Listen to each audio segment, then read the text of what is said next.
Just to recap very quickly, this chapter, the first chapter here of the 13 Petalled Rose, speaks about the four worlds, but doesn't just speak about the four worlds, speaks about the inhabitants of these four worlds. Obviously, we are in the lowest world, as we said, the world of action. That's where human beings live. The world above us is the world of formation, where angels live. The world above that is the world of creation, Olam HaBriah, that's where the souls come from. And the world above that is the world of emanation, where everything emanates from, where God is mainly present. Maybe the souls of the righteous come from there too. We were speaking about angels. We're now in the second world. We spoke a little bit about the world of actions. We're now in the second world, exploring that world. We spoke about the nature of angels. We spoke about how, in essence, we are higher than angels. We spoke about how we can overcome even decrees of angels. That we all spoke about in previous classes. But I want to focus forward. So let's continue on here where we left off on page 7, at least in this edition, it's mentioned, right? Second paragraph from the top. Does anyone want to read? Please, go for it. Angels to be found in the various worlds are those that have existed from the very beginning of time. For they are an unaltering part of the eternal being and the fixed order of the universe. These angels, in a sense, constitute the channels of plenty through which the divine grace rises and descends in the world. Right. So we're speaking about all these types of angels. Remember, we said some angels that are created for specific missions, and once these missions are completed, the angels disappear. But some angels are those channels that he speaks about here of blessings to the world that have created from the beginning of times, from the time the world was created. For example, and we mentioned them in our prayers, by the way. For example, the angel Michael, the angel Raphael, the angel Gabriel, the angel Uriel. There are many angels that represent certain blessings, and they carry that energy. So we spoke about this too, that if someone needs healing, for example, we evoke the name of the angel Raphael because he's that channel. The channel of healing comes through this angel. These angels are permanent angels, unlike other types of angels. Now, I will also say that these angels, because they have more power, so to say, they also come from a higher plane. They might not come from the world of formation, where most angels come from. They come from the world of creation, Olam HaBriah, where our souls come from. Actually, your souls are righteous. They might just come from the world of emanation. My soul comes from the world of creation, together with those angels that are more permanent. Now, I do want to mention, just speaking of these permanent angels, it's also interesting to note that these angels, as permanent and as holy and as high as they are also very one-sided or one-dimensional. Thank you. They can only, like, for example, the angel of healing can only do healing. He can do kindness. He can do kindness is maybe a part of healing, but he can do kindness that is no connection to healing. He can do justice, like the angel Gabriel. They're very, very one-dimensional. And because they're one-dimensional, even though they may come from the same world, let us remember that we too can overpower them. So we don't want to overpower healing because we need healing. But let's say the angel Gabriel, who's a permanent angel, who carries the blessing of justice, which is a blessing that's sometimes needed in this world, but sometimes not needed. And we have the power to overcome that angel, even though, again, that angel is on the same level as the souls. This comes from the same world as the souls. Because they're one-dimensional, human being is much more than one-dimensional. We're multi-dimensional, but we also have divine powers in us that are stronger than angelic powers. So let's just remember that as we speak about these high angels. Also, just one more idea here about these types of angels, and that is that God uses them for specific missions, right? Now, in addition to God telling them, hey, you go here and go there, for example, speaking of the angel Gabriel, that's the angel that God sent to destroy the city of Sodom in the Torah. That's the angel that God sent to tell Joseph to go to direct Joseph to his brothers and these brothers then threw him in a pit and then sold him to slavery. So we see that this angel is used for moments of justice in this world. But we can also have the power to direct them and to have God partner with us in directing them. So if God wants to send the angel Gabriel, he sends him. But if God didn't plan to send the angel Gabriel, but we ask for the angel Gabriel to come, God might say, okay, I'll partner with you, and now I'll create this new order for the angel to go to this place. This is true particularly for the angel of healing. Maybe God didn't intend to heal someone, yet God heard our cry from the heart, a cry that's sincere. God says, okay, I didn't intend to send the angel Raphael to you, but I'll send him. So we also have somewhat of some influence on creating new missions for these angels, missions that may not have been already predetermined by God. And that is yet another proof to the idea that we are stronger than those angels, even though we may come again from the same world. Because we have the power, sometimes, not at all times, to also create new missions for them. Yes, Linda. Do we connect with them through prayer? Is that how they get the new mission? That's number one. Mhm. One thing that you said earlier, which I heard, was that most angels, the ones that don't live forever, they have a finite period of existence as determined by Hashem, which is just like us. It's like, we have that same finite period of existence predetermined. And like, I never really Right. thought of it that way, that the angels are predetermined, as are we, in terms of our life, what our mission here is on in this world. Right. So just to relate to the first question, yes, through prayer, through earnest prayers, prayers from the heart. Just prayers that are lip service prayers don't create new missions for angels. Earnest prayers, absolutely, or through actions. Sometimes, we spoke about the mitzvah of tzedakah last time, if I'm not mistaken. Sometimes giving tzedakah, or even doing another mitzvah, it doesn't matter, can, in honor of someone, can create a new mission for that someone that we're doing the mitzvah in honor of. So that, yes.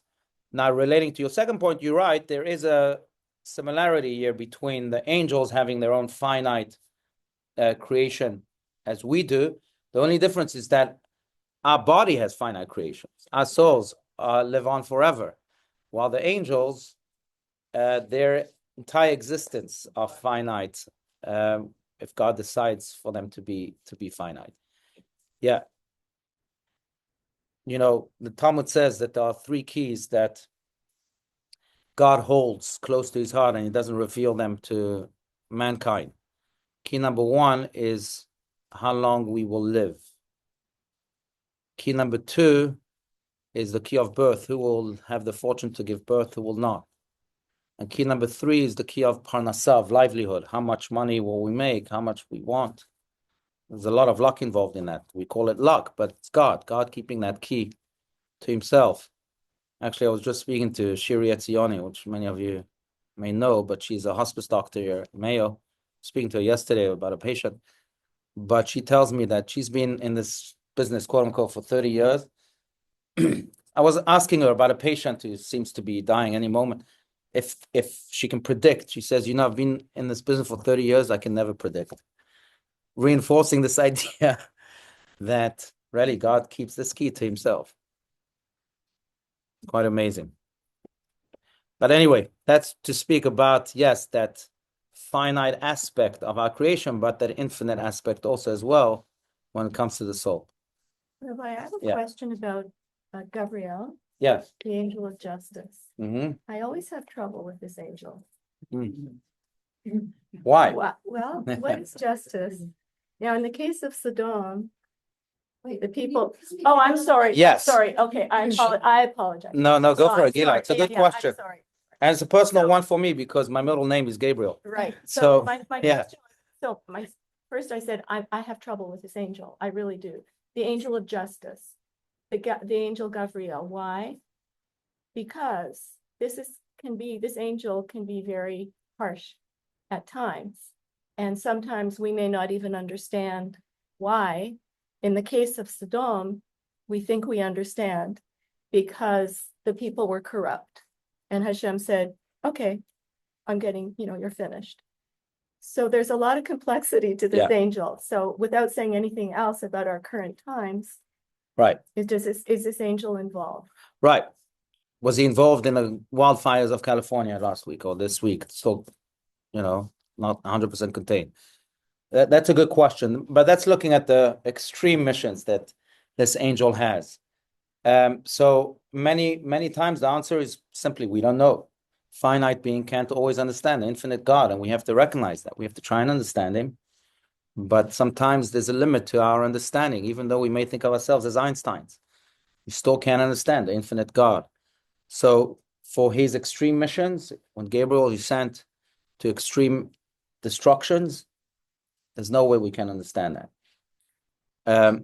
But he's still a very important angel.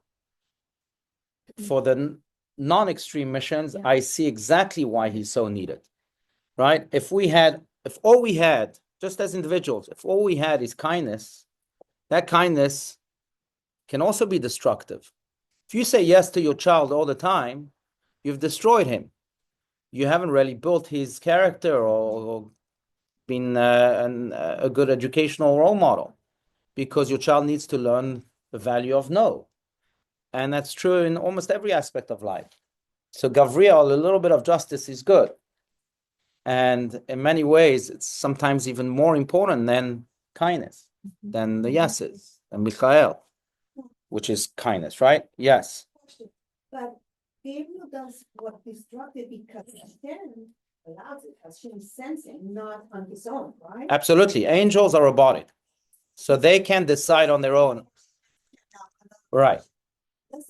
I kind of read on the bottom that we have measurements of witness, and until it, we come to the top and we're close, is that what Hashem said? Okay, to here.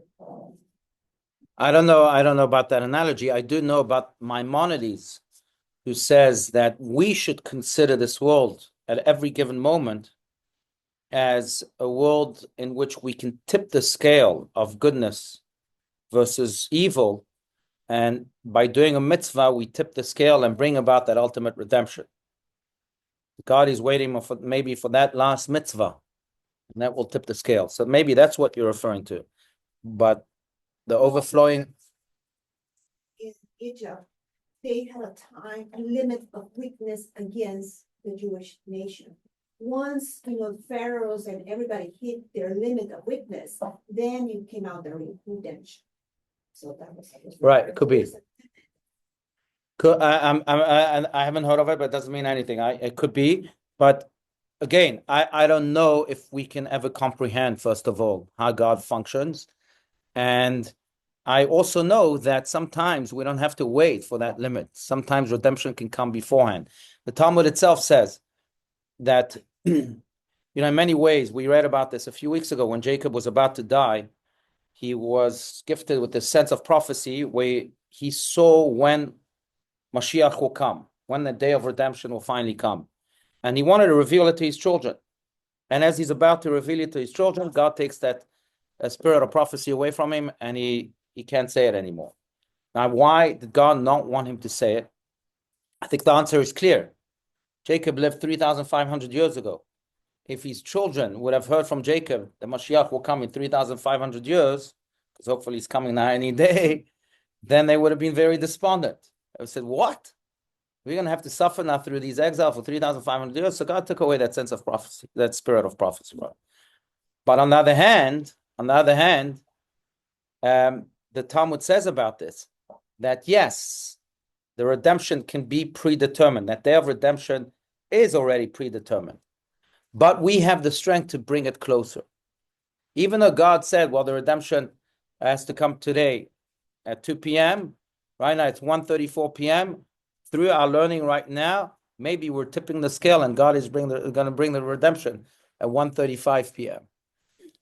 Because again, we have the power to bring it closer. So you never know. And that's why, in a way, God took that spirit of prophecy away from Jacob to so that they don't think that they have to wait in exile for 3,500 years. So that they should remember that they have the power to bring it today, right now. So we have the power to overcome any vase, any jar in which those limits are found. Yes, Nina. So from our perspective of humans, we live in polarity. We see the fires in LA, that October 7th. We see good and bad, evil and light and darkness.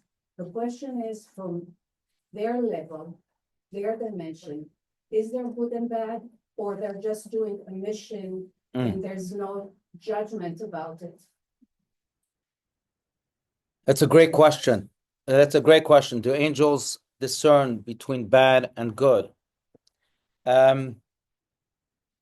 Probably not. Probably not. There's a verse.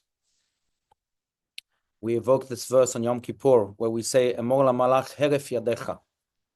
God, tell the angel to stop his destruction, stop his hand, because once the angel is very, very, very one-dimensional. That's the word we used before.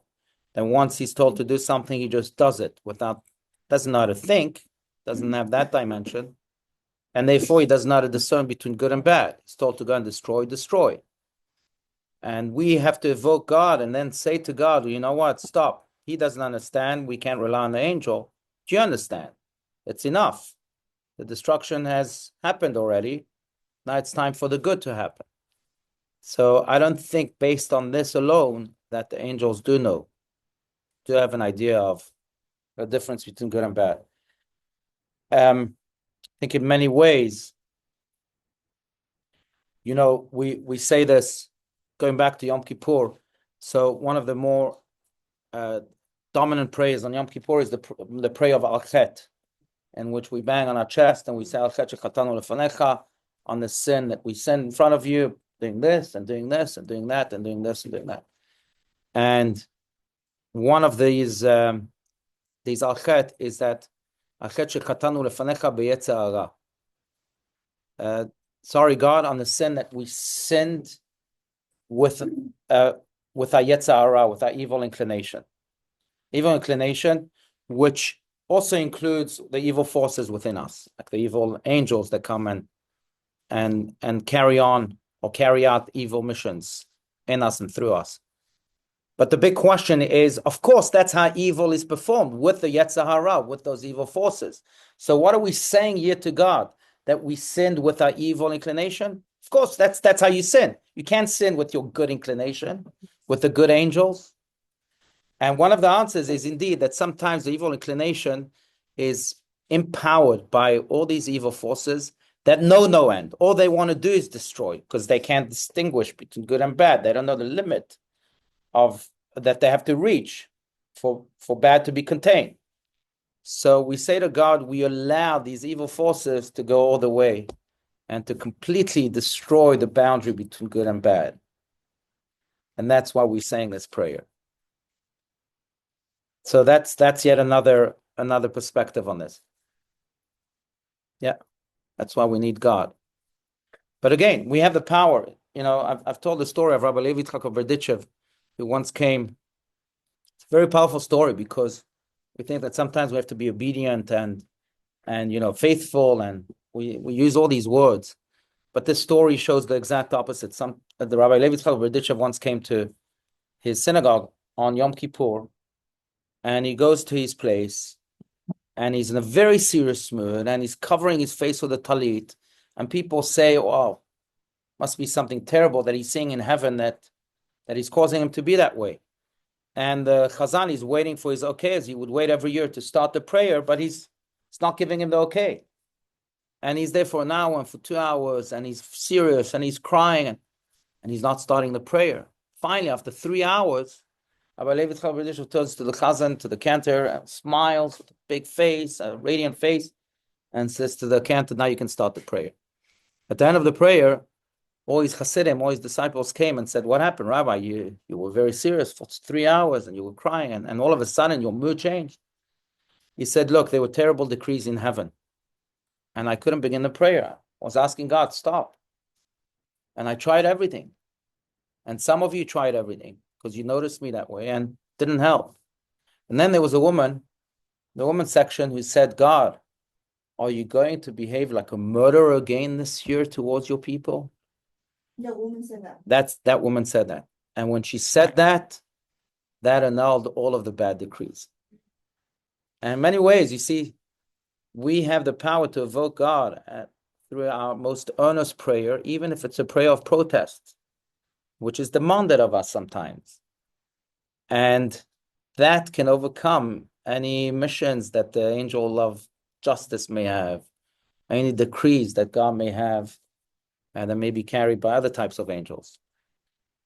Rabbi, is the word justice, are there other ways to? It seems like a very kind of complex word. Yeah. It's tzedek. Is that the only? Gvura. Gvura. Gvura. I don't know if it's an accurate translation. Gvura might be. It's more like a gibor, more like a Gvura is strength. heroic. But yeah, severe strength maybe. Right. Yeah. Yeah. More like severity. Severe strength. Yeah. I don't know. That's a good point. Come on, Hebrew speakers here. Gvura is a better word. Discipline. Thank you. Yeah. That's the connotation. It's justice in English. In English, we view justice as being kind of a neutral, objective entity of this is the way it should be. Like this is just. Right, like tzedek, like you said. Right. And Gabriel is infused with gibor, with a gibor, a takibor, you're a hero, you're strong, which doesn't necessarily mean you're just. Right. But then it goes back to the definition. It's a good point, because you're right. Gabriel does not necessarily mean justice, even though this angel carries missions of justice, where he has to be disciplining the world. Gabriel also means strength or hero or strong. But that is also because of the way we view strength in Judaism. Judaism doesn't view strength not as someone who goes to the gym 20 times a day and has massive muscles and is able to conquer cities. Someone who's strong in Judaism is someone who has self-control. That's strength. In many ways, to have self-control, you have to be able to be a Gabriel, to say no, to have that justice. That's what self-control is about. Not saying yes, saying no. I'm not going to have that chocolate cake. I'm not going to. That's it. That's self-control. So it's that type of gevura. And that type of gevura is deeply associated with discipline, justice, all the words we use, severity. Yes, Isa. Okay, I have a question. Who was Jacob fighting? The angel that Jacob was fighting. Conquer the angel. Who was the angel? It's a good question. That also you have many opinions. Yeah. So, well, the name of the angel we know. It says in the Torah, Peniel. Not Gabriel, not Michael. Peniel. Yeah. Now, who was he fighting with? One of my favorite commentaries says that he was fighting with himself.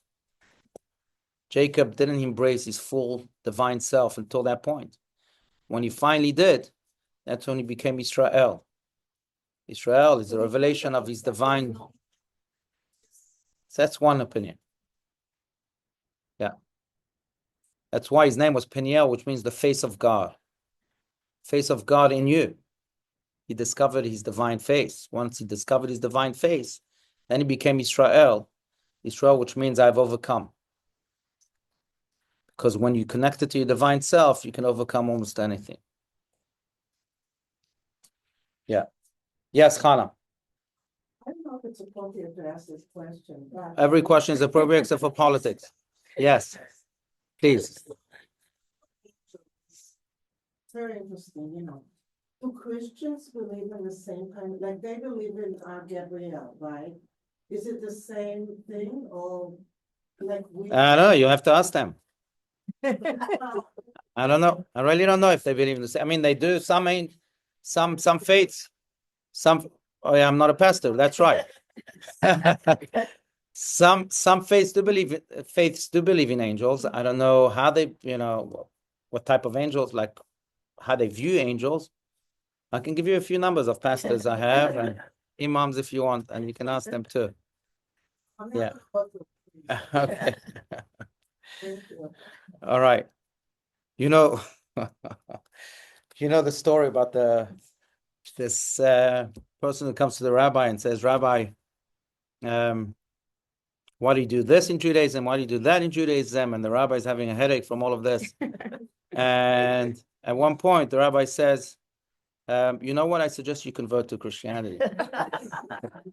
He says, why? Why, Rabbi? He says, so you can drive the priest crazy and not me. Anyway, I won't send you to a priest. Don't worry. I can give you his number, though. Scottsdale Bible Church here. He's actually, I know him well, that he's a good guy. And we can ask him the question of how they view angels. I will say, though, I will say that I do believe that Christianity in particular, I don't know about Islam, Buddhism, etc.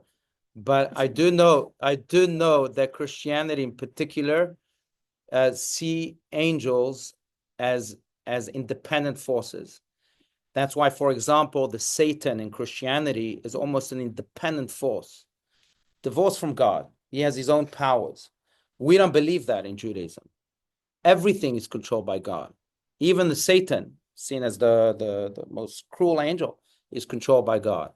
So he has no independent power as it may be in Christianity. So from that standpoint, there is a difference. There's a massive difference. But anyway, you're going to ask Dr. Okay. Yeah. All right, let's continue. Middle of page 7 here. But there are also angels. Anyone, please. Anyone, please. Does anyone want to read? Yes, go for it.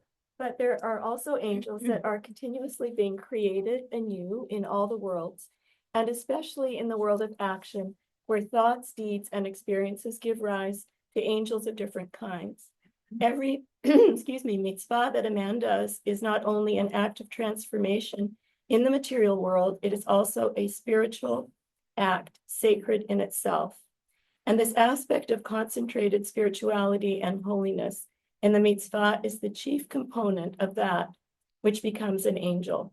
In other words, the emotion, the intention, the essential holiness of the act combine to become the essence of the mitzvah as an existence in itself, as something that has objective reality. And the separate existence of the mitzvah, by being unique and holy, creates the angel, a new spiritual reality that belongs to the world of formation. So it is that act of performing a mitzvah extends beyond its effect in the material world, and by the power of the spiritual holiness within it, holiness in direct communion with all the upper worlds, causes a primary and significant transformation. Right, which is one of the more prominent ideas in Kabbalah, and that is that we too have the power to create permanent angels. How so? By doing mitzvahs. Every mitzvah creates an angel. Now, depending on the intention I have in the mitzvah, the heart I have in the mitzvah is the quality, so to speak, of that angel. If I did a mitzvah without much intention, or even against my will, then I still created a positive angel, some type of holiness in this world, but it's lacking. It's lacking because you were lacking while performing that mitzvah. But if you did a mitzvah with all your heart, then you have a healthy, powerful light that is created in this world that stays with you forever and ever, not just in this world, but also in upper worlds. We've spoken about this. And that's why we, in many ways, that's how we know that we are also higher than angels. Angels can't create human beings. Human beings can create angels. That's because we're higher than angels, and therefore we can create angels. We have the power to create them through mitzvahs. Now, this world, we say, is sustained by those angels that are created through our mitzvahs, as it is sustained by our mitzvahs. It's sustained most by children, by the way, who have the power to create angels more than we do. we have to go deeper into this. So elsewhere in Kabbalah, it speaks about how we can only create angels through the power of our mitzvahs. Children can create angels through the power of their breath alone. That's why the Talmud says that that the world is sustained in the merit of the breath of children. The breath is so pure and innocent that it creates angels. And these angels are healthy angels, not just, unhealthy angels. But that's in many ways the difference between children and angels. So point is that we have the power to create angels all the time. And those angels can help in the sustenance of the world altogether. And these angels also serve as a good advocates in this world and in the world to come. So never undermine the power of just one mitzvah. Because just one mitzvah can create that angel that will help sustain the world altogether, and certainly your world. Yes, Karen. A mitzvah would create a good angel as opposed to a not good angel. That's right. So only God creates the bad thing. That's a good question. So the mitzvahs create good angels. The opposite of mitzvahs, I don't call them sins. I don't like the word sin because that's a very Christian word. Disconnection. Or I would even say the missteps, the deviations. That's what a chet means in Hebrew. Chet, often translated as sin, but chet means deviate, lachti, to miss the mark. Anyway, the deviations create negative angels. The essential difference between the two is that mitzvahs create permanent angels. Missteps or deviations create potentially temporary angels. Why so?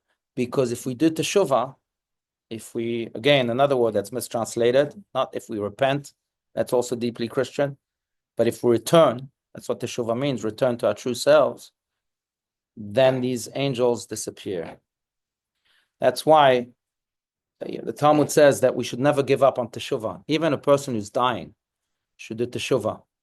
Speaking of that person who was dying, I just did vidui with him, which is the Jewish custom. When a person dies or is in the process of dying, he should say the vidui, which means the confession prayer, in which he asks God for forgiveness. Because even at the very last moment, if you do teshuvah, then you've erased all those bad angels. They don't transition with you to the next world. And then when you stand there in front of the divine court, God only sees the good angel. Or the good angels, sorry, because the bad angels disappeared thanks to your vidui, thanks to your teshuvah, thanks to your return or confession. Yeah. Think of this last one. You said that angels have a finite life. Negative angels. Okay. Yeah.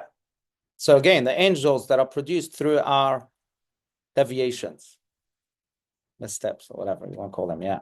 Yeah. Now, if you don't do teshuvah, yes, you're right. Then they continue on. They live on. If one does teshuvah, doesn't matter. The Talmud says. Even if this is the image, even if there's a sharp sword that's placed on the neck of a human being, it means even if you're about to die, sharp sword. One should not prevent himself from asking for compassion and doing teshuvah. Even doesn't matter how wicked one may be. Teshuvah has that transformative power, and it erases all these negative angels. Now, of course, teshuvah also means, we spoke about the 4 steps of teshuvah. Remember that? It doesn't just mean that you're paying lip service. It means that you are going through 4 steps. 1 is that you have deep remorse for what you did. 2, that you're communicating the bad that you did, especially to those that you may have hurt. 3, that you take upon yourself never to repeat those deeds. And 4, most importantly, that's maybe a step that the dying can't reach. But if they were given the opportunity to reach it, then they should certainly actualize the 4th step. And that is that if you are tempted with the same transgression and you don't commit it, then your teshuvah is complete. So that's what true teshuvah means. It's not just, checking the box. I have a Rabbi Zinger, who's the head of the Steinsaltz Yeshiva. Speaking of the Hebrew language, people speak of my Father in heaven.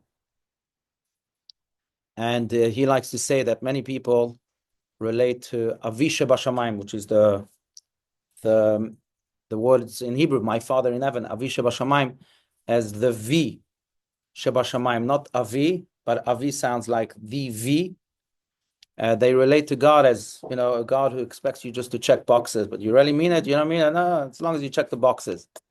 And they pray to boxes being checked instead of really meaning what they do. So Avi Shebashamayim, the V should be transformed into Avi, where you really mean it. It's my Father. I'm in a relationship here. Anyway, so when you relate to teshuvah as something that you have to do for your relationship because you really care about it, that's when those negative angels disappear. Yes, Knina. Just before a person is about to die. I mean, these are 4 steps that you really need to be solved into. Why don't we do that while we're alive and do this tikkun? Absolutely. That's the hope, that everyone can do teshuvah today. And by the way, this is also why we don't go to sleep at night in Judaism before you say the bedtime Shema. Bedtime Shema is not just saying Shema Yisrael Hashem Elokeinu Hashem Echad, which is tremendously important, but it is also asking for forgiveness from anyone you may have hurt. I forgive and everyone that may have angered me, and I ask for forgiveness from anyone whom I may have angered. Teshuvah should be a daily performance. If God forbid someone didn't do teshuvah and for 80 years, 90 years, 120 years, then at least he should do it then. But I would say, well, you can ask the opposite question. You can be a smart aleck and say, well, I'm going to wait until I die. And then I'll do teshuvah. In the meantime, I'll live the life that I want to live. Leave me alone. Right? As people have said. So there's 2 answers to that. Number 1, you don't know when you'll die. So what if you go out and a truck hits you and you've missed the opportunity? 2, I would quote, not a Kabbalistic thought, but Socrates, who said an unexamined life is not worth living. Is that a life that's worth living? So do teshuvah every day. But good point. Okay, any other comments, questions? Otherwise, we'll just touch upon the next paragraph here. More precisely, just a few more lines. Okay. Sorry. Please, Gila, yes. Apologies for my No, please. More precisely, the person who performs a mitzvah, who prays or directs his mind toward the divine, in doing so, creates an angel, which is a sort of reaching out on the part of man to the higher world. Such an angel, however, connected in its essence to the man who created it, still lives on the whole in a different dimension of being, namely in the world of formation. Right. I want to stop you there because there's a powerful Kabbalistic idea here. So, yes, when you do a mitzvah, an angel is created. Now, that angel almost has a dual purpose. Purpose number 1 is to be your good advocate. Purpose number 2 is to take your mitzvah that you just did and that the angel was created for and carry it to the highest of highs. Every mitzvah that you do has the power really to pierce the heavens. It's certainly true for heartfelt prayers, but it's true for mitzvahs. That's why, again, mitzvahs can tip the scale because God accepts this mitzvah from the angel that it created. God says, okay, that's it. I received one more mitzvah. Now the world is ready for its ultimate redemption. So the angel's other purpose is to carry your mitzvah to God's throne of glory, so to speak. So just imagine, when you're doing a mitzvah, you don't just do something good now in this world and you benefited someone, which is great, fine. But what you did is that you created a bridge between heaven and earth, and God now is affected by this mitzvah. The celestial worlds are affected by this mitzvah. The redemption of this world is affected by this mitzvah. so many other dimensions are affected by this mitzvah. That's why this angel is created, to carry that mitzvah upwards. So it's a powerful thing. That's why if we knew the power of mitzvahs, we would never stop. We wouldn't go to sleep. We would never stop doing mitzvahs.